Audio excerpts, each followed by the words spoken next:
Yeah.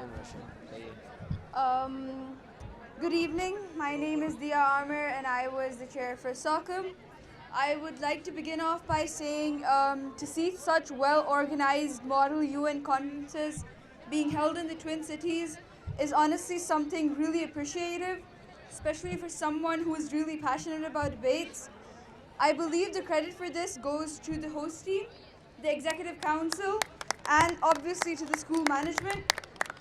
I believe delegates today, especially first timers, should be thankful for the fact that they have such amazing mentors to give them a very good experience, which further motivates them for future conferences. I would like to thank the Executive Council for trusting me with such an important duty of chairing a committee. And as for the delegates, I hope you guys leave the conference having learned something from me. With that being said, I'm going to move forward and announce the awards.